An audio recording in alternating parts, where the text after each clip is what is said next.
Viewers, আমি আতিকুর রহমান জিন্টু চলে আসলাম ARJ Bangla টিপসে নতুন আরও একটি টিপস এবং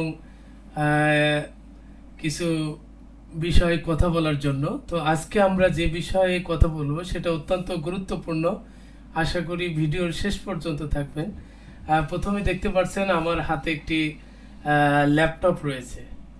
এটা কিন্তু আপনার বিদেশি ল্যাপটপ, যেটা বাংলাদেশে এখন প্রচুর বিক্রি হচ্ছে, অনলাইনে অনেক স্পন্সরও আমরা দেখতে পাচ্ছি। তো এই ল্যাপটপগুলো কেনার ক্ষেত্রে আমরা যে বিষয়গুলো দেখে কিনবো, যেহেতু এটা সেকেন্ড হ্যান্ড বা থার্ড হ্যান্ড এই জাতীয় ল্যাপটপ, তো এটা কেনার আগে দেখেন আমার এখানে আমরা এইচপির একটি ল্যাপটপ আমরা দেখতে পাচ্ছি।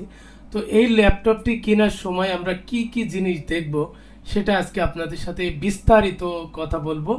তো আপনারা ভিডিও শেষ পর্যন্ত আমার সাথেই থাকবেন, আশা করি ভালো কিছু শিখতে পারবেন। যদি আপনি সেকেন্ড হ্যান্ড ল্যাপটপ কিনতে যান বা কেউ আপনার থেকে বলে যে ভাই আমি তো একটা সেকেন্ড হ্যান্ড ল্যাপটপ কিনতে যাচ্ছি, সেক্ষেত্রে আমি আপনার নিয়ে যাইতে চাচ্ছি, তো আপনি যাওয়ার পরেও কিন্তু তার কোনো পরামর্শ বা কোনটা ভালো হবে কোনটা খারাপ হবে এই বিষয়ে আপনি কিন্তু বিস্তারিত কথা সেখানে বলতে পারবেন না।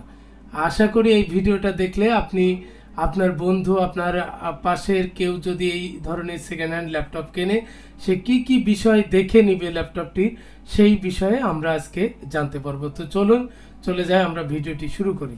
তো আমরা প্রথমেই আপনার ল্যাপটপটি ওপেন করব। দেখেন, তো ওপেন করার পরে দেখেন ল্যাপটপ কিন্তু ওপেন হয়ে গেছে। এবার অন বাটনে আমরা চাপ দিয়ে ল্যাপটপটি অন করে নিতে পারি। অন করে নিয়ে যে জিনিসটা আমরা দেখব সেটা হচ্ছে কি, আপনি দেখেন যে এখানে আমি এই যে ল্যাপটপটি দেখছি, এইভাবে যে কর্নারগুলোতে, কর্নারগুলোতে কোনো কালো দাগ বা এটাকে রিপ্লেসমেন্ট করা হয়েছে কিনা, যেটা আসছে মনে করেন, সেটা একটু আমরা ভালো করে দেখে নিব। এর মানে কোনো বিশেষ করে ডিসপ্লেটা রিপ্লেসমেন্ট করা হয়েছে কিনা সেটাই দেখব। আবার এবং কার্বন আসে কিনা সেটাও আমরা দেখে নেব। তো যেহেতু কার্বন আমি দেখতে পারছি না এটার, এরপরে যে জিনিসটা দেখব আমরা সেটা হচ্ছে কি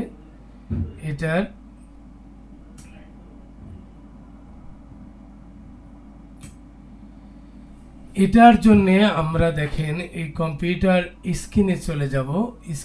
স্ক্রিনে যাওয়ার পর এই ল্যাপটপটির স্ক্রিনে যাওয়ার পর আমরা যে জিনিসটা দেখব সেটা হচ্ছে আপনার এর কনফিগারেশনটা দেখব। আসলে মানে দোকানদার বা কোনো ব্যক্তির কাছে যদি কিনে থাকেন, তো এর কনফিগারেশনটা কি, এটার জন্য আমরা দিস পিসিতে যে মাউসের রাইট অপশন ক্লিক করব। ক্লিক করার পরে প্রপার্টিসে গেলেই কিন্তু আমরা এর মানে কনফিগারেশনটা আমরা দেখতে পারবো। তো কনফিগারেশন আমি দেখতে পাচ্ছি এখানে এই কনফিগারেশন আছে, এটার কি কি কাজ কি বৃত্তান্ত এটা আমি দেখতে পাচ্ছি। এর পরের যে কাজ আমাদের দেখেন যে এর মানে সব ফাংশনগুলো কাজ করছে কিনা, এর জন্য আমার যেতে হবে এই যে টাস্ক বারে যাব। আমার স্ক্রিনে যে ল্যাপটপ বা ডেস্কটপ যেটাই হোক, এটার টাস্ক বারে যে মাউসের রাইট বাটনে ক্লিক করব। ক্লিক করার পরে দেখেন এখানে আছে টাস্ক ম্যানেজার। তো এই টাস্ক ম্যানেজারে ক্লিক করব। ক্লিক করে দেখেন এটার আমার পারফরমেন্স কেমন করছে দেখতে পাচ্ছি প্রসেসরের। এরপরে এখানে যাব পারফরমেন্স। তো পারফরমেন্সে যে আমরা দেখেন সিপিইউটা কিভাবে কাজ করছে, এর কোর কত, দেখেন কোরগুলো 4টা দেখা যাচ্ছে। লজিক্যাল প্রসেসর 4, আপনার প্রসেসর কিভাবে কাজ করছে দেখেন এখানে 100% এখানে কাজ করছে। এরপরে আমরা যাব র্যাম।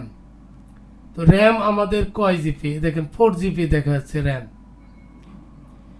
এটা কিন্তু আমরা এখান থেকে দেখতে পারছি। তারপরে এখানে গুরুত্বপূর্ণ যেটা আপনার এই যে স্লট ইউজেস, এই স্লট আছে 2টা, এখানে ইউজ হয়েছে একটা।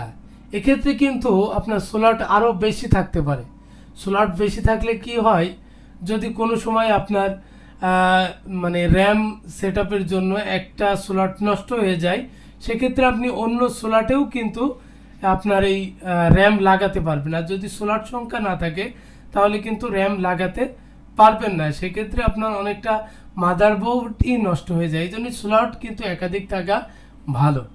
এরপরে আপনার ডিস্ক সংখ্যা, হার্ড ডিস্ক, ইন্টারনেট কিভাবে কাজ করছে এটা আমরা বিস্তারিত এখান থেকে দেখব আসলে কাজ করছে কিনা। এরপরে যে গুরুত্বপূর্ণ যে জিনিসটা দেখার, যে আসলে আমার এটার ওয়ারেন্টি কতটুকু আছে। তো এটার জন্য দেখেন আমি এখান থেকে যাব হচ্ছে গিয়ে স্টার্ট বাটনে। স্টার্ট বাটনে যে রাইট অপশন ক্লিক করব, ক্লিক করার পরে দেখেন এখানে আছে উইন্ডোজ পাওয়ার সেল, দেখেন পাওয়ার সেল অ্যাডমিন। তো এটাই আমরা যাব। যাওয়ার পর দেখেন এখানে বলছে যে এখানে যখন গেলাম তখন কিন্তু আমাকে একটি সিগন্যাল সে দিচ্ছে, তো আমরা এটাকে ইয়েস করে দেব। তো আমরা ইয়েস করে দিলাম। ইউজ করে দিলে দেখেন একটা আপনার, তো এখান থেকে দেখেন আমরা যে কাজটি করব সেটা হচ্ছে গিয়ে এখান থেকে লিখবো হচ্ছে গিয়ে আপনার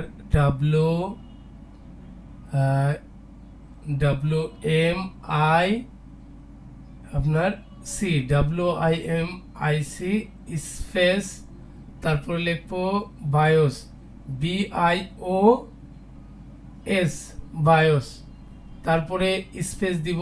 স্পেস দেওয়ার পরে লিখবো হচ্ছে GET গেট, গেটের পরে আবার স্পেস দেব। এরপরে SERIAL serial, NUMBER serial number.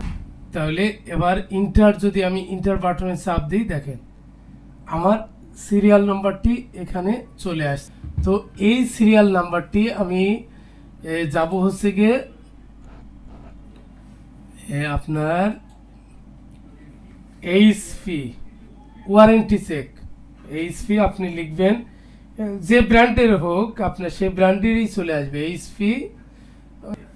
HP warranty check, এটা লিখে দিন। HP এই যে ওয়ারেন্টি চেক, এই যে এটা গেলাম যে এই দেখেন HP ওয়ারেন্টি চেক। তো দেখেন এখানে আমি ইউনাইটেড স্টেট আছে, তো দেশ দেওয়া লাগবে না, যা সিরিয়াল নাম্বারটি দিলেই হবে। তো দেখেন আমার সিরিয়াল নাম্বারটি হচ্ছে গিয়ে আপনার 5CG, এরপরে আপনার 0186, তারপরে NF M। তো এই সিরিয়াল নাম্বারটি আমি দেওয়ার পরে যখন সাবমিট করতেছি দিচ্ছি, এটার কিন্তু ওয়ারেন্টি এক্সপায়ার হয়ে গেছে। তো এক্সপায়ার দেখেন, এক্সপায়ার হয়ে গেলেও যে বিষয়টি আমার গুরুত্বপূর্ণ সেটা হচ্ছে গিয়ে ওয়ারেন্টি ডেট কত ছিল। দেখেন 2020 সালে ওয়ারেন্টি শুরু হয়েছে আর শেষ হয়েছে আপনার মে 17 তারিখ 2023। Warranty expire. তাহলে আমার এই কম্পিউটার, এই ল্যাপটপটি আপনার 2023 সালে 17 মে তার ওয়ারেন্টি শেষ হয়েছে, মানে খুবই নিকটবর্তী।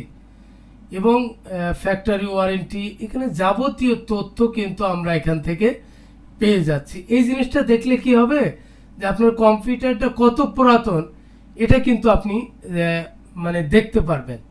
তো এইটাই আমরা দেখতে পারছি যে ওয়ারেন্টিটা কত তারিখে শেষ হয়েছে। তো আমরা যে কিবোর্ড টেস্টার আছে অনলাইন থেকে, এই কিবোর্ড টেস্টারে যাব। যাওয়ার পরে দেখেন আমার ল্যাপটপ থেকে এই মানে কিবোর্ডটা কাজ করে কিনা, এই ল্যাপটপের কিপ্যাডে যে আমরা এটা দেখব। দেখেন তো আমরা এই বাটনগুলো দেখছি, দেখেন এগুলো কিন্তু যেগুলো আমি টিপতেছি সেগুলো সাদা হয়ে যাচ্ছে। দেখেন তো আমি সবগুলো টিপতেছি না, আমারটা ভালো আছে। তো আপনারা যখন কেনার সময় এই কিবোর্ড টেস্ট দিয়ে দেখে কিনবেন যে আসলে কিপ্যাডগুলো মানে আপনার কিবোর্ডের বাটনগুলো ল্যাপটপে কাজ করে কিনা। তো এইটা দেখলে আপনি নিশ্চিত হলেন যে আপনার মানে ল্যাপটপের সকল মানে কিপ্যাড বাটন কাজ করে। তো এটা দেখলে আপনি মোটামুটি একটু নিরাপত্তা থাকবেন যে আসলে ইলেকট্রনিক ডিভাইস কখন নষ্ট হবে এটা বলা যায় না। তারপরেও যে চেকগুলোর কথা বললাম, আশা করি আপনাদের সেকেন্ড হ্যান্ড ল্যাপটপ কেনার ক্ষেত্রে মানে সহায়ক ভূমিকা পালন করবে। কারণ নতুন যদি ল্যাপটপ কিনি সেক্ষেত্রে কিন্তু ওয়ারেন্টি থাকে, যে আমরা নষ্ট হলে সেখানে সারাইতে পারি। সেকেন্ড হ্যান্ড ল্যাপটপের ক্ষেত্রে এই ধরনের হয় না। এবং বাইরে থেকে যে ল্যাপটপগুলো আসে এগুলো কেনার ক্ষেত্রে আপনারা যে বিষয়গুলো দেখবেন সেটা হচ্ছে কি একটি অথেন্টিক প্রতিষ্ঠান থেকে কিনবেন। অনেক প্রতিষ্ঠান আছে যারা এই ইম্পোর্টার, কিন্তু তারা 1 বছরের ওয়ারেন্টি দিয়ে থাকে এবং অনেক লাইফ টাইম সাপোর্ট দিয়ে থাকে। আপনার 15-30 দিনের রিপ্লেসমেন্ট ওয়ারেন্টি দিয়ে থাকে, যে যদি কোনো এই চালাইতে এই সময়ের ভিতরে আপনি কোনো সমস্যা ফেস করেন সেখানে নিয়ে গেলেই তারা আবার নতুন পরিবর্তন করে দেয়। আশা করি এই বিষয়গুলো দেখে নেবেন এবং আপনাদের এই ভিডিওটি সেকেন্ড হ্যান্ড ল্যাপটপ কেনার ক্ষেত্রে সহায়ক ভূমিকা পালন করবে। যদি ভিডিওটি ভালো লাগে তাহলে অবশ্যই লাইক করবেন, শেয়ার করে আপনার বন্ধুদের জানিয়ে দেবেন, কমেন্ট বক্সে আপনার মূল্যবান মতামত জানাবেন। আর যদি আমাদের পেজে বা চ্যানেলে নতুন হয়ে থাকেন তাহলে অবশ্যই ফেসবুকে দেখে থাকলে ফলো দিবেন, ইউটিউবে দেখলে সাবস্ক্রাইব করে দিবেন, বেল আইকনে ক্লিক করে রাখবেন যাতে পরবর্তী ভিডিও আসা মাত্রই আপনি জানতে পারেন।